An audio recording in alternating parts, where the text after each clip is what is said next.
नमस्कार, मैं खान। दिन भर की खबरों में सबसे पहले डालते नजर आज के मुख्य समाचारों पर। जंक्शन में रेलवे स्टेशन रोड पर कटला की दुकानों पर लाल निशान लगाने से जुड़ा मामला। दुकानदार बोले षड्यंत्र के तहत दुकानें तोड़ बेदखल करने का हो रहा प्रयास।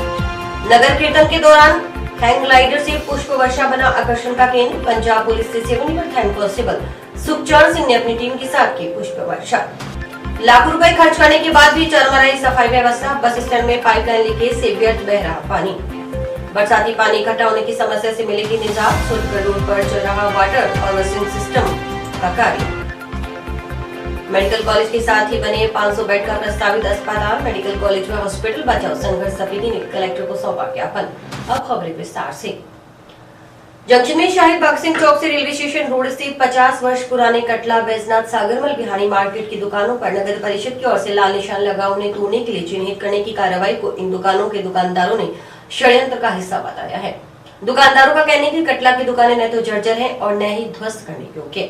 बावजूद इसके भूस्वामियों ने शहर के भूमाफिया के साथ साठगांठ कर दुकानें तोड़ने के आदेश जारी करवा दिए ताकि दुकानदारों को बेदखल किया जा सके। सोमवार को कटला में बनी दुकानों के दुकानदार कलेक्टर को वस्तुस्थिति से अवगत करवा बेदखल होने से बचाने की गुहार लेकर कलेक्ट्रेट पहुंचे और विरोध प्रदर्शन किया। हालांकि जिला कलेक्टर के कार्यालय में मौजूद न होने पर दुकानदारों ने मंगलवार को मुलाकात करने का निर्णय लिया। विरोध जता रहे दुकानदारों ने बताया कि वह जंक्शन मुख्य बाजार में भगत सिंह चौक से रेलवे स्टेशन अप्रोच रोड के बाईं तरफ स्थित कटला बैजनाथ सागरमल बिहारी मार्केट के दुकानदारों में किराएदार हैं। उनकी दुकानों पर 19 नवंबर को नगर परिषद के कर्मचारियों की ओर से लाल निशान लगा दिए गए। पूछने पर बताया गया कि इन दुकानों को ध्वस्त किया जाएगा। पता करने पर जानकारी मिली कि रमेश कुमार की शिकायत पर जन अभाव अभियोग समिति में इन दुकानों को मिथ्या रूप से जर्जर होना व्यक्त कर इन्हें तोड़ने के आदेश जारी करवाए गए हैं। दुकानदारों के अनुसार इस मार्केट के भूस्वामियों ने उनके विरुद्ध राजस्थान किराया नियंत्रण अधिनियम के अंतर्गत बेदखली के लिए सिविल कार्रवाई की थी तथा इन सिविल कार्रवाई में इन भूस्वामियों ने अपने स्वामित्व के परिसर को जर्जर व ध्वस्त किए जाने योग्य होने को आधार लेकर कोई कार्रवाई नहीं की।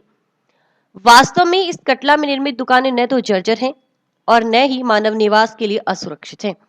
इन सभी दुकानों में दुकानदार सुव्यवस्थित ढंग से अपना अपना व्यवसाय कर रहे हैं। मौके की स्थिति अनुसार दुकानें न तो जर्जर है और न ही ध्वस्त किए जाने योग्य हैं। न्यायालय भी मौका निरीक्षण कर इस स्थिति से अवगत हो सकता है। दुकानदारों ने आरोप लगाया कि वास्तविकता यह है कि सिविल न्यायालय के समक्ष विचाराधीन बेदखली प्रकरण खारिज हो जाने और अपील खारिज हो जाने के बाद इस परिसर के भूस्वामियों ने शहर के भूमाफिया व्यक्तियों के साथ साठगांठ कर इस कटला से दुकानदारों को निष्कासित करने के लिए एक षड्यंत्र रचा है और इसी षड्यंत्र के चलते इस परिसर को जर्जर होना बताकर ध्वस्त करवाया जाए। श्री बैजनाथ सागरमल बिहारी ट्रस्ट के समस्त दुकानदार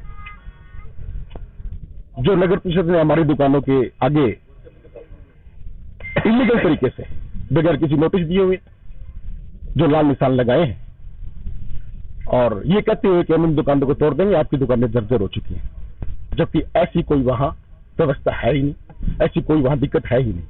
हम इस मैटर को अवगत करवाने के लिए कलेक्टर साहब के पास पहुंचे हैं और दूसरी बात हम कलेक्टर साहब को यह भी अवगत करवाना चाहते हैं कि ये श्री बैजनाथ सागरमल बिहारी एक ट्रस्ट है, कोई उनकी निजी संपत्ति नहीं है। उनके कागज में आज कलेक्टर साहब को सौंपने के लिए आए हैं कि वो लोकल जो यहाँ के मुखिया हैं उनको तो पता हो ना कम से कम भी ये मामला क्या है। तो हमारा कलेक्टर साहब से ये निवेदन रहेगा कि इस तरीके से जो ये नगर परिषद जो अत्याचार कर रही है आप इसको पाबंद करें। तो बैजनाथ सागरमल ट्रस्ट की मार्केट है, उसकी 20 दुकानें हैं कम से कम, और 20 दुकानों के ऊपर इन लोगों नगर परिषद ने लाल निशान लगा दिए और लोगों ने पूछा कि क्यों लगा रहे हो, और ये कहते हुए जर्जर हो चुकी है और इनको प्लेन जगह करने का विचार है। बाकी हम लोग सभी इकट्ठे हैं, ना तो इसको तोड़ने देंगे और जो जर्जर कोई दुकानें हैं तो हम लोग रहने नहीं देंगे। हमारे पास काफी सालों से है दुकानें। जंक्शन की शंकर कॉलोनी के पास स्थित एक कोचिंग क्लासेस के सामने से पैदल जा रहे युवक से पीछे से आया बाइक सवार अज्ञात जना मोबाइल फोन छीनकर फरार हो गया। सूचना पर पुलिस मौके पर पहुंची और घटना की जानकारी ली। मिली जानकारी के मुताबिक कमल प्रभात 2 के एनजे ने बताया कि वह सोमवार सुबह शंकर कॉलोनी के पास चाणक्य क्लासेस के सामने वार्ड नंबर 19 से पैदल जा रहा था। तभी पीछे से एक जना मोटरसाइकिल पर आया और उसके हाथ से मोबाइल फोन छीनकर भाग गया। उसने पीछा किया तो लेकिन बाइक सवार का कुछ पता नहीं चला। उधर सूचना मिलने पर जंक्शन पुलिस थाना से एएसआई जय सिंह, कांस्टेबल महेंद्र सिंह के नेतृत्व में टीम पहुंची। युवक से घटना की जानकारी लेकर मौका मुआयना भी किया गया। आसपास के मकानों के बाहर लगे सीसीटीवी कैमरों की फुटेज जांची। पुलिस के अनुसार अज्ञात बाइक सवार की पहचान कर उस तक पहुंचने के लिए प्रयास किए जा रहे हैं।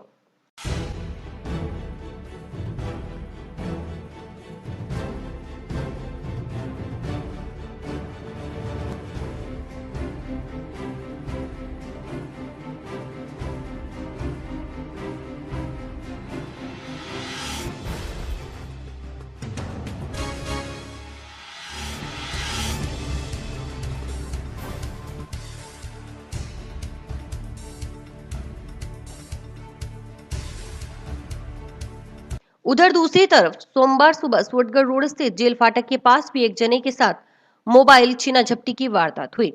इससे पहले शनिवार व रविवार को भी जंक्शन थाना क्षेत्र में दो अलग अलग जगहों पर मोबाइल फोन छीनने की घटना हुई थी।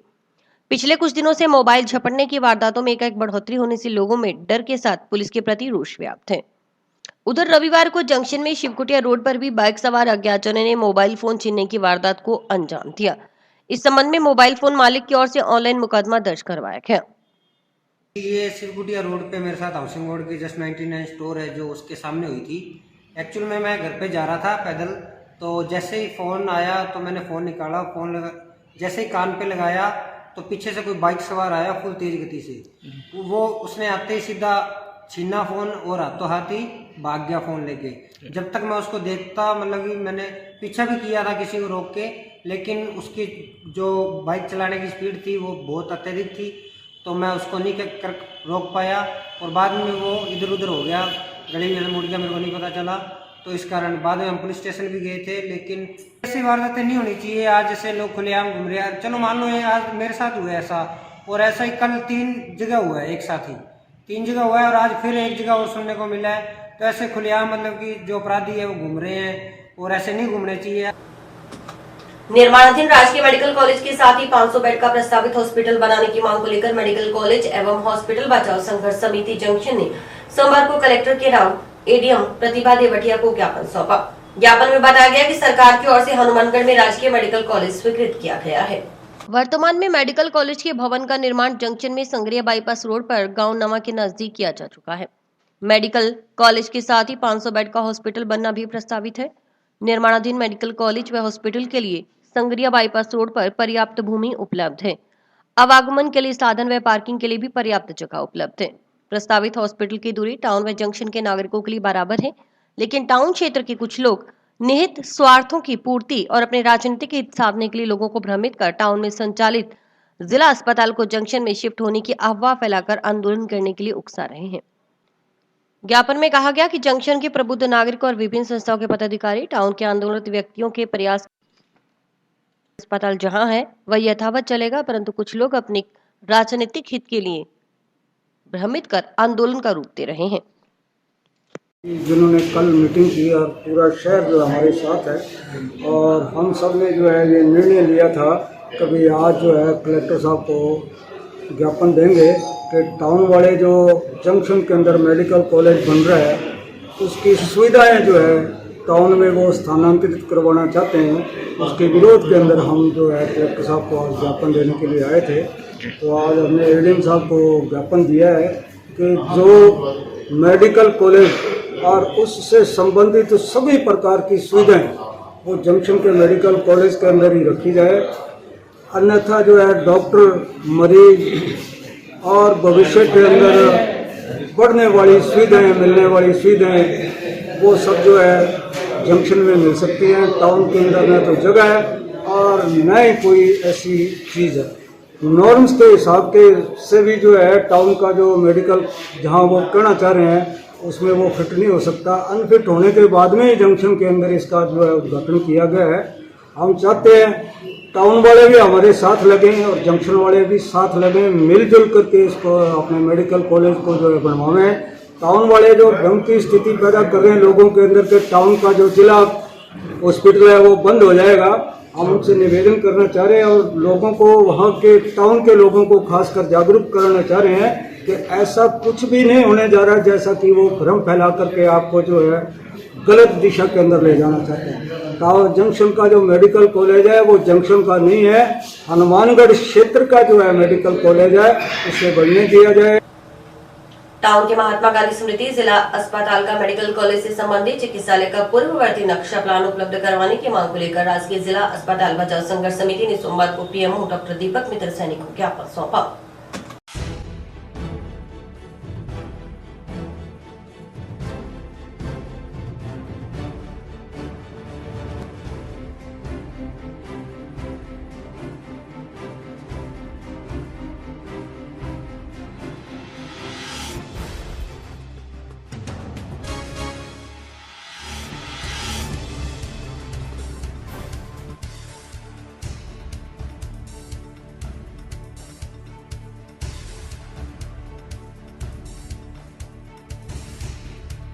दर्श समिति के सभी सदस्य और कुछ व्यापारी साथी हम पीएमओ साहब से मिले हैं। तो पीएमओ साहब ने जो हमें जानकारी दी है, उन्होंने तो हाथ खड़े कर दिए। वो कहते हैं मेरे हाथ में तो कुछ भी नहीं है। उन्होंने हमें जानकारी दी है कि यहाँ से 3 CPR बनकर गई हुई है और NMC फाइनल करेगी सारा कुछ। तो पीएमओ साहब ने बहुत अच्छी बातें, कुछ टेक्निकल बातें भी बताई, बहुत सारी हमें कहानी भी सुनाई। कुल मिला के पल्ला झाड़ने वाला काम किया है। जो कुछ पीएमओ साहब बार बार एक बात को दोहरा रहे हैं कि अभी ये वहाँ सैटेलाइट हॉस्पिटल अच्छा चल रहा है, उस जगह पर अच्छा चल रहा है, उस जगह पर अच्छा चल रहा है। तो ये जो बातें हैं घुमा फिरा के कान को चाहे इधर से पकड़ लो और चाहे उधर से। पीएमओ साहब का सीधा सीधा कहना यही है कि ठीक है, ये एक छोटा हॉस्पिटल का स्वरूप इसका रह जाएगा, बाकी तो जो काम होना है वो वैसे ही होगा। नवा बाईपास पे मुख्य हॉस्पिटल के साथ ही सारा जो मुख्य हॉस्पिटल है वहां जाएगा। और वो वीडियो जो विधायक जी वीडियो में क्या कर रहे हैं, उस वीडियो को जब ध्यान से लोग सुनेंगे तो हम जो बात कह रहे हैं ना वही विधायक जी कर रहे हैं, तो पता लग जाएगा कि गुमराह कौन कर रहा है।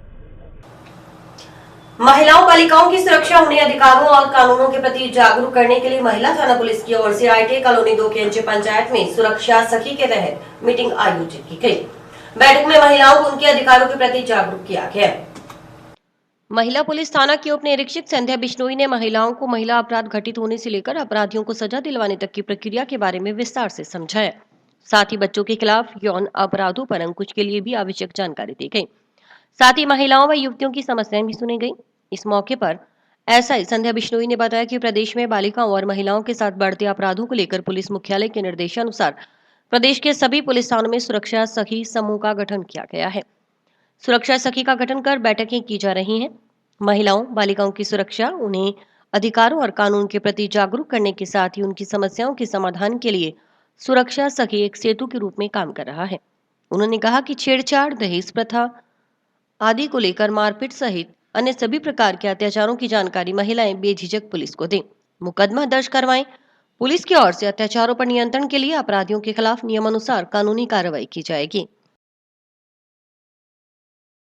आज सुरक्षा सखी एक कार्यक्रम चलाया जा रहा है पुलिस के द्वारा, जिसके तहत महिलाओं को कानून व पुलिस से अधिक फेमिलियर व्यवहार करने व उनको अपने अधिकारों के प्रति जागरूक करने व महिलाएं पुलिस में कैसे आ सकती है, पुलिस के पास कैसे आ सकती है, कैसे वो FIR दर्ज करवा सकती है, FIR दर्ज करने के बाद क्या होता है, उन सभी प्रोसेस से इन महिलाओं को रूबरू करवाया गया, ताकि भविष्य में जब भी किसी प्रकार की इन लोगों को दिक्कत हो तो किस प्रकार से अपनी समस्या को पुलिस के समक्ष रख सकती है, या उनको कोई कानूनों के प्रति या कोई भी किसी भी प्रकार का संशय है या उनके साथ कोई अपराध हुआ है तो वो कैसे न्याय प्राप्त कर सकती है, इसके संबंध में जानकारी दी गई।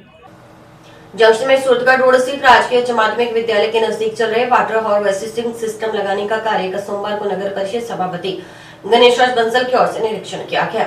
सभापति ने ठेकेदार को आवश्यक निर्देश देते हुए निर्माण कार्य में गुणवत्ता का विशेष ध्यान रखने की हिदायत दी। वाटर हार्वेस्टिंग सिस्टम लगाने का कार्य पूर्ण होने के बाद यहां बरसाती पानी इकट्ठा होने की समस्या से निजात मिलेगी। इस मौके पर सभापति ने बताया कि नगर परिषद की ओर से पूर्व में सूरतगढ़ रोड स्थित राजकीय उच्च माध्यमिक विद्यालय की दीवार को पीछे हटाकर सड़क की चौड़ाई बढ़ाई गई थी। उसके बाद पीछे हटाई गई दीवार की जगह पर बरसाती पानी इकट्ठा होने की समस्या खड़ी हो गई। इस समस्या के समाधान के लिए इस जगह नगर परिषद की ओर से करीब 10 लाख रुपए की लागत से वाटर हार्वेस्टिंग सिस्टम लगाया जा रहा है। इसके लिए बोरिंग करने का कार्य किया जा रहा है। वाटर हार्वेस्टिंग सिस्टम का कार्य पूरा हो चुका है। इसके साइडों में आरसीसी की दीवारों का निर्माण हो रहा है। निर्माण कार्य की गुणवत्ता की जांच की गई है। निर्माण कार्य पूरा होने के बाद यहां पानी इकट्ठा होने की समस्या से निजात मिलेगी। पानी की भूमिगत निकासी होगी। सभापति ने कहा कि सूरतगढ़ रोड पर सार्वजनिक निर्माण विभाग की ओर से सड़क का निर्माण करवाया जा रहा है, लेकिन इसमें निम्न गुणवत्ता की सामग्री लगाई जा रही है। इस जगह नगर परिषद की ओर से उच्च गुणवत्ता से सीसी सड़क का निर्माण करवाया जाएगा। नगर परिषद के द्वारा जो सूरतगढ़ रोड पर राजकीय उच्च माध्यमिक स्कूल की दीवार हटा के सड़क को चौड़ा किया गया था, उस जगह पर पानी बहाव की समस्या थी, तो वहाँ पर नगर परिषद के द्वारा वाटर हार्वेस्टिंग के लिए बोरिंग किया गया है। इसमें वाटर हार्वेस्टिंग होकर तैयार है। अब उसके साइडों में आरसीसी की दीवार चली जा रही है, उसका निरीक्षण किया गया है, उसकी क्वालिटी का निरीक्षण किया गया है। ये आरसीसी का भवन बनाकर इसमें भविष्य में पानी जो है भूमिगत जा पाएगा।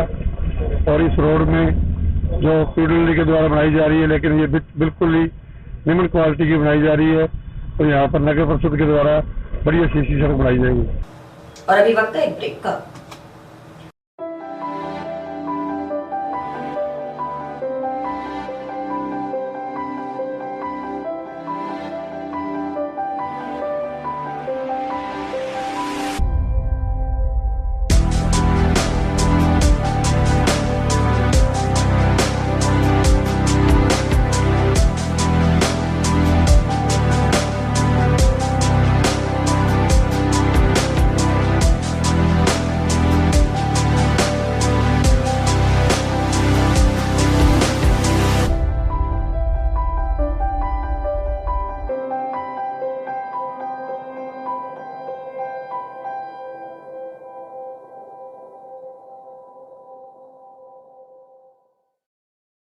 पीलीबंगा पंचायत समिति की नवसृजित ग्राम पंचायत 45 एनडीआर का भवन निर्माण कार्य करवाने से ग्राम पंचायत सरपंच को रोकने का आरोप लगाते हुए सोमवार को इसकी शिकायत अतिरिक्त जिला कलेक्टर से की गई। ज्ञापन जनप्रतिनिधियों के नेतृत्व में सरपंच, वार्ड पंचों व ग्रामीणों ने एडीएम को सौंपा।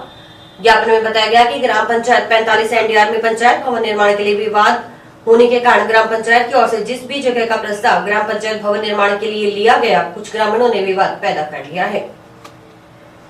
गांव मक्कासर में गुरु नानक देव जी के प्रकाशोत्सव के उपलक्ष्य में निकाले गए नगर कीर्तन के दौरान हैंगलाइडर से पुष्प वर्षा की गई, जो लोगों के लिए आकर्षण का केंद्र बन रहा है। हैंगलाइडर पेशे से जुड़े पंजाब पुलिस से सेवानिवृत्त हेड कांस्टेबल सुखचरण सिंह ने अपनी टीम के साथ आसमान से पुष्प वर्षा की। इस दौरान विधायक पुत्र भूपेंद्र चौधरी, जगदार सिंह आदि मौजूद रहे। सुखचरण सिंह ने बताया कि वे ऑल इंडिया पुलिस में ऐसे एकमात्र कर्मचारी थे जो arrow adventure sports power paragliding करते थे। आज उन्होंने गांव मक्कासर में गुरु नानक देव जी के प्रकाशोत्सव गुरु पर्व के उपलक्ष्य में निकाले गए नगर कीर्तन के दौरान पुष्प वर्षा की गई। सेवानिवृत्त हेड कांस्टेबल सुखचरण सिंह ने आवश्यकता जताई कि राजस्थान राज्य में भी एरो एडवेंचर स्पोर्ट्स को बढ़ावा दिया जाए। इसके लिए युवाओं को एरो एडवेंचर स्पोर्ट्स में प्रशिक्षित किया जा सकता है। इसे शौकिया तौर पर कर या रोजगार का जरिया भी बनाया जा सकता है। इसके लिए सरकार का सहयोग भी जरूरी है। उन्होंने बताया कि इससे पहले राजस्थान की जयपुर, जोधपुर, उदयपुर में एरो एडवेंचर स्पोर्ट्स की गतिविधि चल रही है। वे चाहते हैं कि हनुमानगढ़, श्रीगंगानगर जिले में भी एरो एडवेंचर स्पोर्ट्स और पैराग्लाइडिंग को बढ़ावा मिले। ऑल इंडिया पुलिस में पहला बंदा था जो इसमें arrow adventure sports power paragliding करता हूं। और आज हनुमानगढ़ के जिला गांव मक्कासर में गुरु नानक देव जी के गुरुपर्व के अवसर पर नगर कीर्तन पर हम फूलों की वर्षा करने के लिए इधर आए थे। और वहाँ आकर भाई साहब से मिलाप हुआ तो उनको भी ये बताया arrow adventure sports power paragliding के लिए जो नॉर्थ इधर राजस्थान के इस एरिए में जो इस एरो एडवेंचर स्पोर्ट्स को प्रमोट करना चाहिए। इसकी जो अपने यूथ को इस एरो एडवेंचर स्पोर्ट्स में इसको ट्रेन करके इसको अपना हॉबी के शौक़ पर या इसको कमर्शियल तौर पर यूथ को हमको प्रमोट करना चाहिए। मैं चाहता हूं कि हनुमानगढ़ ज़िले में ऐसी एडवेंचर स्पोर्ट्स को और बढ़ावा देने के लिए गवर्नमेंट का साथ चाहिए। और पहले भी उधर राजस्थान, जोधपुर, उदयपुर में ये एक्टिविटी चल रही है, जयपुर में चल रही है। तो मैं चाहता हूं कि अपने इधर गंगानगर, हनुमानगढ़ एरिए में भी एरो एडवेंचर स्पोर्ट्स की ये एक्टिविटी पावर पैराग्लाइडिंग की शुरू होनी चाहिए। वहीं विधायक पुत्र भूपेंद्र चौधरी ने कहा कि जिले में एरो एडवेंचर स्पोर्ट्स व पैराग्लाइडिंग की विपुल संभावनाएं हैं। सरकार भी अपने स्तर पर इसे बढ़ावा दे, बाकायदा जगह मुहैया करवाई जाए, क्योंकि यह इंटरनेशनल स्पोर्ट्स है। वे भी भविष्य में प्रशासनिक अधिकारियों के साथ होने वाली बैठक में इस मुद्दे को रखेंगे कि एरो एडवेंचर स्पोर्ट्स और पैराग्लाइडिंग की संभावनाएं जिले में तलाशी जाएं, ताकि इस क्षेत्र के बच्चों को इस खेल में भी दमखम दिखाने का मौका मिले। इस मौके पर गांव के कई युवा मौजूद थे। चरण सिंह जी से मिला, जो ये हैंगलाइडिंग ये करते हैं, इनको पेशे, इनको हॉबी है, और इनसे मिलकर मेरे कई जानकारी मैंने हासिल की, बड़ा ही अच्छा लगा। और मैं ये समझता हूँ भी जैसे जसकरण सिंह जी कह रहे थे भी हर एक जगह ये प्रमोट होना चाहिए। ये गेम बड़ा अच्छा है, रोमांचक एक खेल है और विपुल संभावनाएं हैं अपने ज़िले में भी इसकी। यहाँ पर फ्लैट लैंड है, यहाँ पर कोई तारे नहीं है, और मेरे ख्याल से अगर इसको यहाँ पर बढ़ावा दिया जाए किसी तरह से, सरकारी भी अपने उसको इम्पेटस दें, कोई जगह मुहैया कराई जाए, तो मेरे ख्याल से बड़ा अच्छा रहेगा। और लोगों को इंटरनेशनल स्पोर्ट है, स्विट्जरलैंड में, यूरोप में, जहाँ पर भी हर एक लोग इसमें इंडल्ज करते हैं, तो भारत में भी होना चाहिए और अपनी जगह हो जाए तो और भी अच्छी बात है, बहुत अच्छी बात है। प्रतिमाह लाखों रुपए खर्च करने के बाद भी जंक्शन में मुख्य बस स्टैंड के हालात बदतर हैं। बस स्टैंड परिसर में जगह जगह फैली गंदगी से सफाई व्यवस्था पूरी तरह से चरमरा गई है। पाइपलाइन लीकेज से पानी व्यर्थ बह रहा है। वहीं बस स्टैंड में घूमने वाले निराश्रित गोवंश से भी यात्रियों की जान हलक में अटकी रहती है। सोमवार को राजस्थान रोडवेज के बस स्टैंड प्रभारी लखवीर सिंह ने दूरभाष पर इसकी शिकायत नगर परिषद आयुक्त गोजा शर्मा को दी। प्रभारी ने आयुक्त से इस तरफ ध्यान देने कर व्यवस्था में सुधार की मांग की। बस स्टैंड प्रभारी लखा सिंह के अनुसार बस स्टैंड परिसर में सुचारू सफाई व्यवस्था नहीं है, पाइपलाइन लीकेज है, पूरा दिन निराश्रित गोवंश का बस स्टैंड में बसेरा रहता है। गोवंश कई यात्रियों को चोटिल भी कर चुके हैं। नगर परिषद की ओर से बस स्टैंड परिसर की सफाई व्यवस्था के नाम लाखों रुपए पानी में बहाए जा रहे हैं। उन्होंने शीघ्र व्यवस्था में सुधार कर यात्रियों को राहत पहुंचाने की मांग की। उन्होंने बताया कि जिला कलेक्ट्रेट परिसर स्थित कंट्रोल रूम में भी सफाई व्यवस्था बहाल होने की सूचना दी गई है। सफाई के लिए विवाद कोई नहीं है, सफाई है, बस स्टैंड की सफाई नहीं हो रही 3-4 दिन से। एक टाइम कोई बंदा आता है, इतना बड़ा बस स्टैंड है, 2 टाइम की सफाई होनी चाहिए। और बस स्टैंड में कचरा, और कितनी बार बोल रखे हैं धुलवाने के लिए, बोला था दीपावली तो पहले के लगे हैं धुलवाने बोलने के लिए, लेकिन किसी ने भी सुनवाई नहीं करी। और सफाई कर्मचारी आते हैं तो बस स्टैंड में बड़े परली चढ़ करके चले जाते हैं। यहाँ के बरामदों में कोई नहीं आता सफाई करने के लिए। हमारा पशु घूमते रहते हैं, यहाँ बैरिंग मतलब बैरिकेड पे लगे होते हैं, वो भी नहीं लगे। उनका ठेका भी उठा था, लेकिन किसी ने लगवाया नहीं आज तक। और बस स्टैंड पर पानी भी देखो, पानी कैसे नीचे गिरता रहता है। और कर्मचारी 2 बार सफाई होने के लिए निवेदन किया है, 2 बार सफाई हो तो बढ़िया। वहीं सूचना पावर नगर परिषद की टीम के साथ सफाई निरीक्षक प्रेमलता पुरी व जगदीश सिराव मौके पर पहुंचे। सफाई सुबह 7 सफाई होती है, शाम को कर्मचारी कई बार जब भीड़ ज्यादा होती है तो नहीं हो पाता, रेडियां हो जाती है, बसें हो जाती है, आम पब्लिक हो जाती है, तो कहीं उसे डस्टिंग के कारण इसलिए सफाई शाम को नहीं होती। पर ये जैसे कचरा बता रहे हैं बस स्टैंड पे भाई, तो दुकानदार डालते आगे से इनको पाबंद कर देंगे भाई कचरा ना डाले, और आम पब्लिक को भी समझाया जाएगा कि भाई कचरा सड़क बस स्टैंड में ना खिलाए जाए। आम पब्लिक अगर कचरा दुकानदार अगर अपने पास 10 मिनट नहीं रखेंगे तो उन पर जुर्माना लगाया जाएगा। और इसी के साथ समाचार समाप्त हुए। रोजाना देखते रहिए समाचार। नमस्कार।